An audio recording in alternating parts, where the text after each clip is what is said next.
Hello, thank you for joining us for Up to the Minute. We're glad you're here. I'm Dr. Lana Pigal, Director of Communications for Northwest College, and here is where you can find us.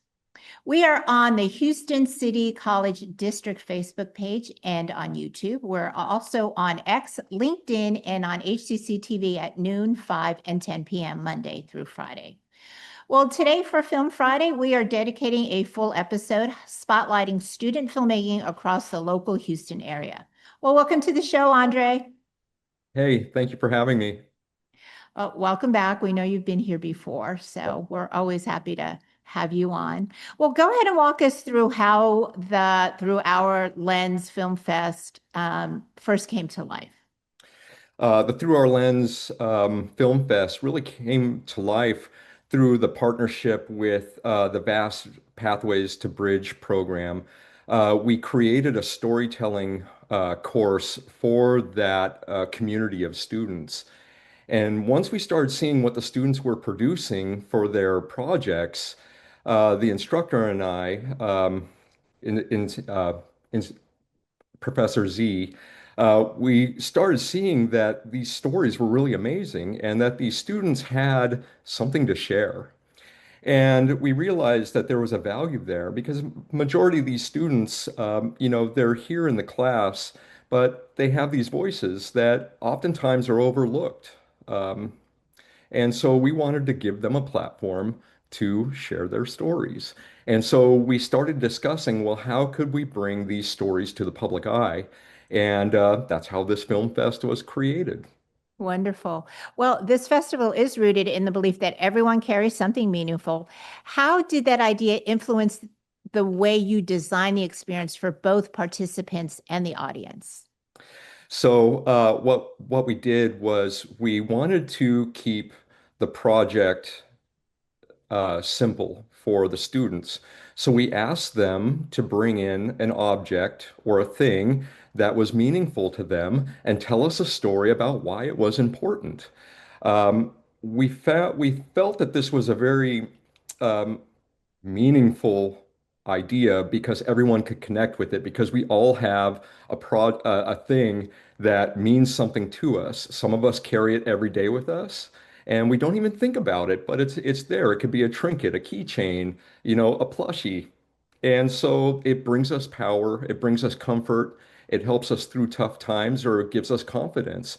And we realize that everybody, even everyone in the audience, for the film fest can relate to these stories. And Yeah, so we I thought that this could be really unique, especially from this cohort of students. That is so wonderful. I love that because I went to a leadership retreat one time, and the one thing we were asked to bring was to bring something that has meaning and value to us. And you really think about there are things that are everyday items that you really don't realize have true meaning to you. So I think that is so important. Well, many of these stories go untold not because they lack value, but because there isn't space for them. Exactly. So, how intentional were you about creating that space, and what did that look like in practice? Well, the idea really was to put these stories out into the public because we felt that they really deserved a space to be seen. And so we worked with the West Loop campus to schedule the space. And then we worked with partners throughout HCC and the community to really advertise it and bring, bring an audience. So, how did Eagle Spark and the Vast Pathways Bridge to Success program partner to coordinate the film festival, and what did that process look like? Right. So what happened was we've been partnering with the Vast initiative since last semester when they first started offering the storytelling course in partnership with the Eagle Spark Community Education Initiative. And so this is now the second semester, and we all met together. We created a small committee, and we came together and explored this idea and really nailed the details of how to do this. So, in working with neurodiverse students, Andre, what have you learned about storytelling that broader audience may overlook? Um, that, these students have a story, they have a voice. And I think that what I realized recently working with these students is that you really have to ask the right questions. And when you find the right questions, their eyes light up. And what we noticed recently with the process for working towards the final products for these film festivals was that they all shared their story, but then when we showed our interest and we asked deeper questions, they lit right up and we realized that there was so much depth and complexity to these stories that, that I think they just didn't, many students didn't really feel or realize that anyone was really interested in hearing their stories. And we told them that, someone out there is waiting to hear your story right now. Someone needs to hear this story. And if you don't share it, that person's never going to find it. That's true. Everybody has a story to tell. I guess it's just a matter of how we communicate the importance of telling that story. So, why was digital film the right medium for this event, especially when it comes to expressing ideas tied to comfort, strength, or survival? Because, well, the workshop is based on teaching students video storytelling using Apple's iMovie. And so we wanted to also, we realized the importance of also identity through showing the students talking and sharing and introducing their objects. And so we felt that it was really important that the audience not only hears the stories, but they also see the person and get to know the person who's telling the story. And we felt that through video, the audience, when they leave, they feel like they one can connect with the story, they think about their own story, but then they feel like they've just met a room full of people now. Andre, is there a story in the film that stands out for you? Oh, there are many, but I don't know if I really want to I don't know if I want to ruin that surprise. Okay. But Well, there was one that really shocked me because I was working with one of the students yesterday, and I'm not going to tell the details, but it started with a baseball. wow. It started That's with a that. baseball, and then I continued to ask the student questions to get to know a little bit more, and then the student opened up and he shared a much deeper personal story, and I was just like, man, why aren't you sharing that? Like, there are people who need to hear this story right now, and he's like, I really, that's just my family story. I'm like, you need to share this.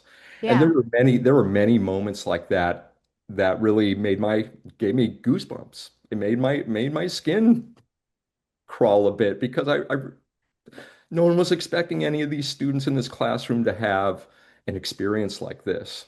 And now we're giving them a platform to share it. Oh, that's awesome. Well, looking ahead, how do you hope this festival evolves and what impact do you want it to have on both the students and the water community? Yeah, so what we're hoping is that this turns into an annual film festival that not only includes the students in the Bridges initiative, but it also includes the vast program students as well. And not only we're hoping that it starts at HCC, but it expands across the district and includes students from the same community at the high schools. So this is just a first step in what we hope will become a much larger experience. Well, Andre, we always like to ask a filmmaker this question. What's your favorite movie? Ooh, what's my favorite movie? Ooh, boy. I think right now, the first movie that comes to my mind, oh, and I'm gonna forget the name of it right now. It was a movie. It was a movie recently about photojournalists who are working in the current environment, and they're crossing. They're driving up. I forget the name of it right now, but it follows these photojournalists as they cross a country that's it's stuck in civil war.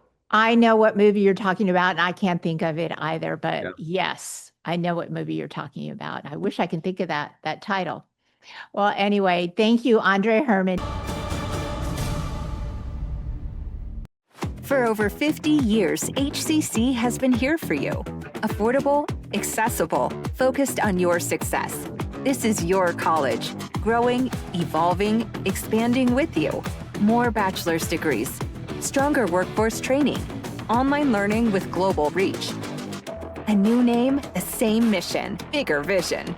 Houston City College, local focus, global reach. Register now at hccs.edu. Our individual voices are powerful, but not everything has a voice. Let us be a voice to the voiceless. It's time to speak up for nature. Poison Help is a free 24/7 hotline that answers all of your poison questions in over 100 languages. Hello? Poison Help? Hello? When poison happens, we're here for you. Just call Poison Help, 1-800-222-1222. Well, welcome back. I'm speaking with a local student filmmaker from the University of Houston who recently screened his short film at the CoogTV Film Festival. This was a major collaboration with former HCC students who participated in the project. Christopher Walker, director and writer of the short film Whisper Not a Shout, joins us to share more insight about the development and inspiration behind the film. He'll also discuss the on-set experience and production process throughout the course of filming, including a chance for collaboration with UH students and HCC alumni who were part of the cast and crew. Well, welcome to the show, Chris. Thanks for having me. So how did the concept of Whisper Not a Shout first take shape? So from the beginning of the entire process, first when I was a writer, same as Pammy, our producer, his first prompt to us was like it had to be called Whisper, Not a Shout. Mainly because it was um I kind of want to tell you the entire story. Go But ahead, I'm the entire story. okay, all right. So he was telling us about like his story of how he met his girlfriend. Mhm. So I think it was the first date that they're about to be on, and he went to his cologne store and he had this friend who worked there.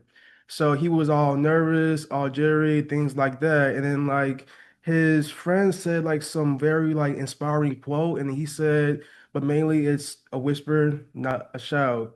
And that really like stuck to him. So he said like whatever we make has to be like definitely inspired by his love story, but we can also make it a little bit more creative in the process. Oh, that's great. That's Yeah. that's actually a great quote. Yeah. I thought you were going to say, yeah, sometimes perfume or cologne, it should be more of a whisper than something that just kind of, hits you in the face. Yeah.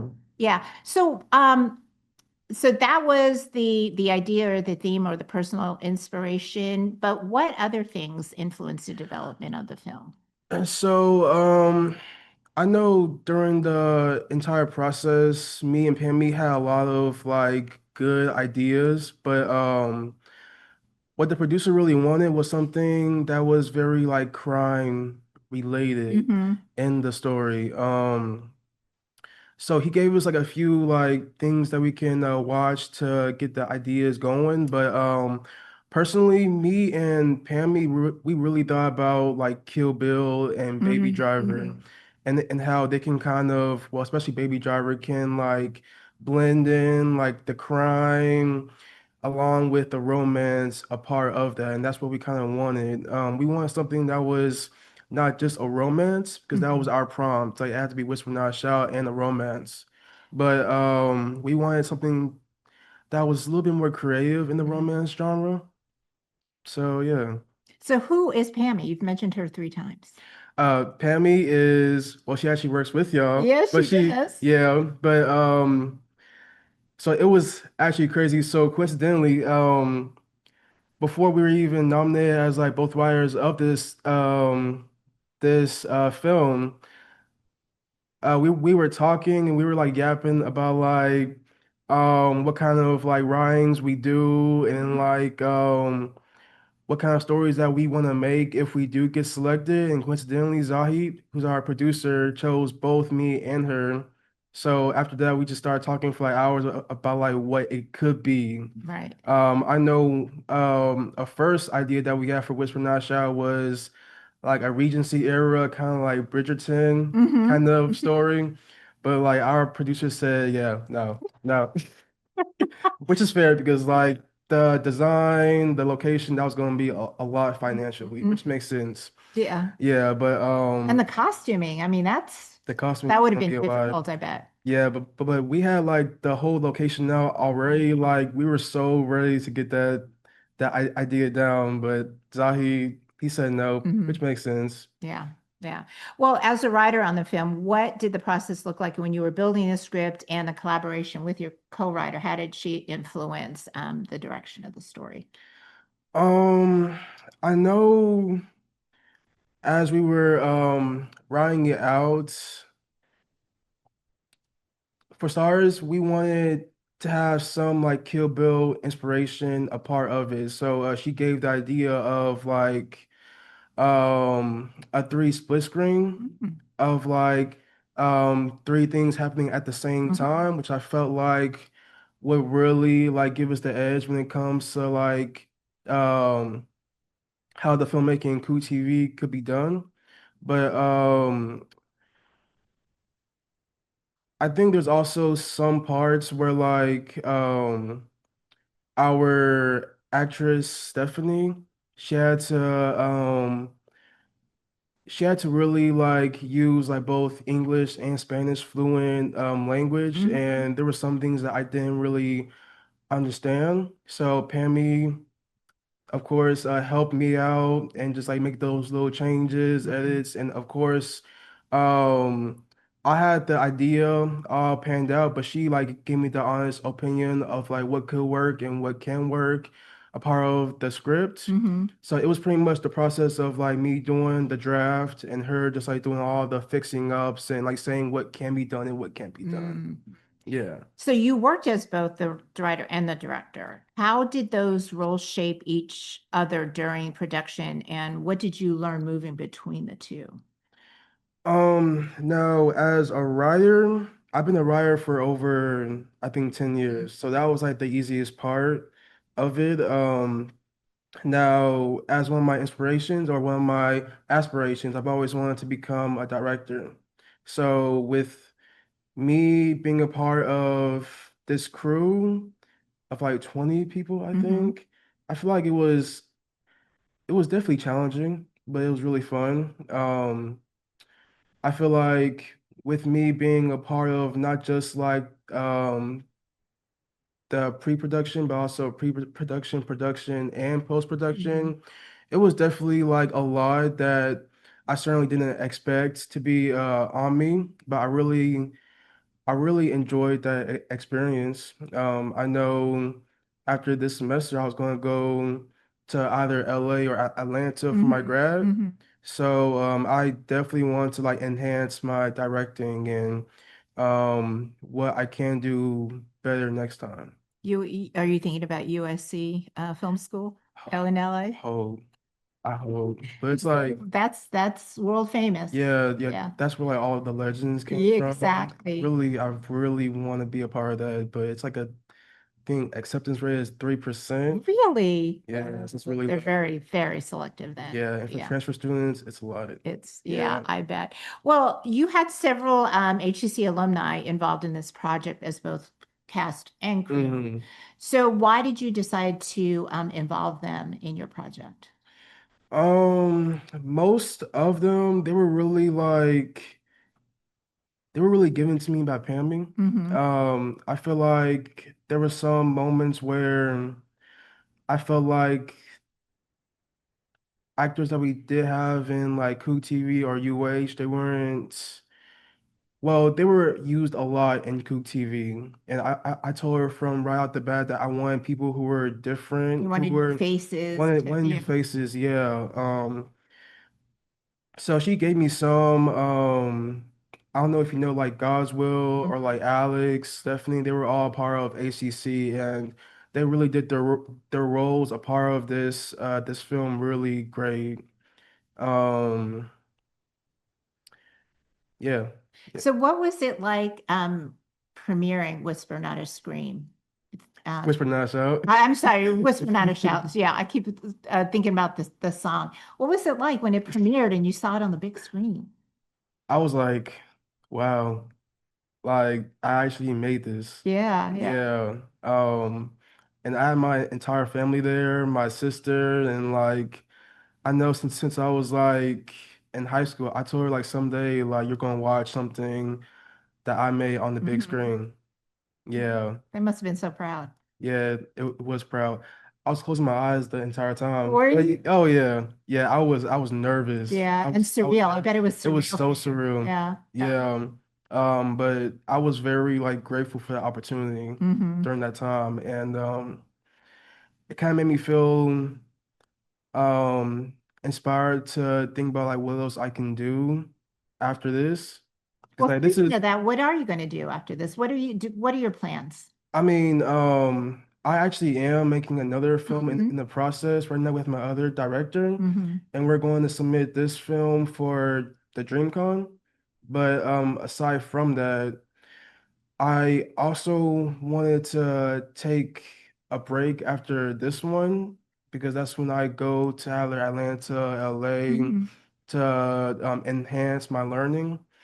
Um, so yeah, I definitely wanted to take a little stop on that and just to learn more before I make my next film because the next one that I do make, I want it to be something that like the filmmaking in Houston has never seen, Mm. because like the film industry in Houston, it's growing, It is but it's growing. not there yet. And I feel like whatever films we make going forward, it has to be something that stands out. Mhm. Mhm. Yeah, that's been my like idea going forward, especially with Whisper, not a Mhm. shout, was to make Right. something that was different, creative. So who's your Yeah. favorite director?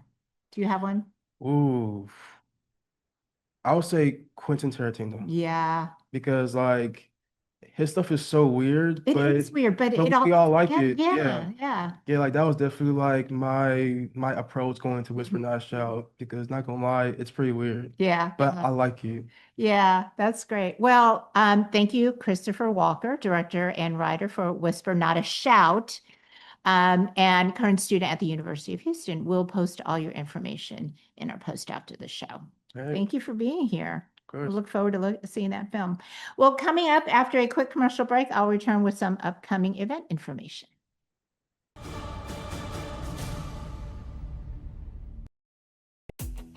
It's Kyle's last spin on his turntable from college. Yeah. And the first day of Kira's new career in IT. It's the last tea party for Crystal with Miss Marshmallow. Oh, wow. And Sarah's first day of management training at Goodwill. When you donate items to Goodwill, you help provide skills training and career placement for people seeking to realize their potential. And the things you love get to start a new life too.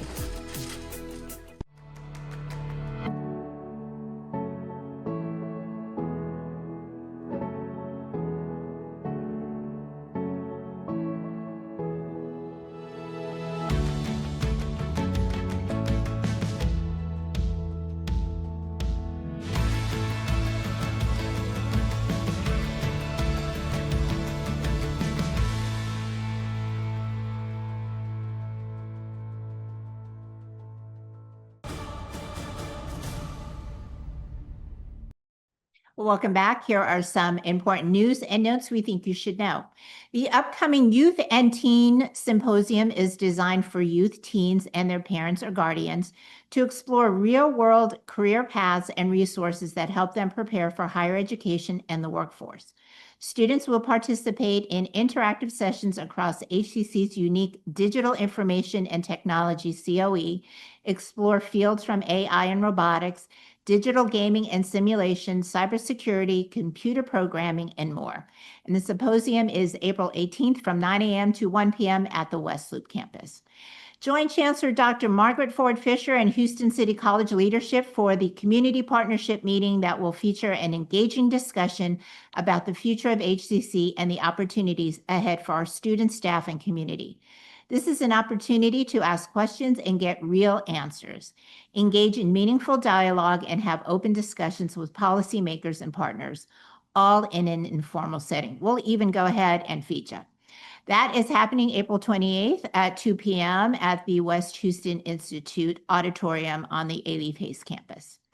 And join us for a powerful morning of community celebration and workforce impact as part of National Apprenticeship Week. This nationwide event highlights the value of registered apprenticeship in strengthening America's economy and expanding career pathways. National Apprenticeship Week is a national celebration convened by the U.S. Department of Labor where employers, apprentices, industry leaders, educators, workforce partners, and government agencies come together to showcase the success and value of apprenticeship programs in developing a highly skilled, diverse workforce. This event is a perfect opportunity to connect, learn, and celebrate the role apprenticeships play in driving business success and growing career opportunities in high-demand industries. And that is happening April 30th from 8:30 to 10:30 a.m. at the West Loop campus. And HCC Summer 2026 registration is officially open. Take advantage of flexible start dates that begin May 11th. Don't wait, secure your classes today and move closer to your goals. Register now to get ahead in your education. Well, that's our show for today. Thank you for joining us for Up to the Minute, and we'll see you all next time.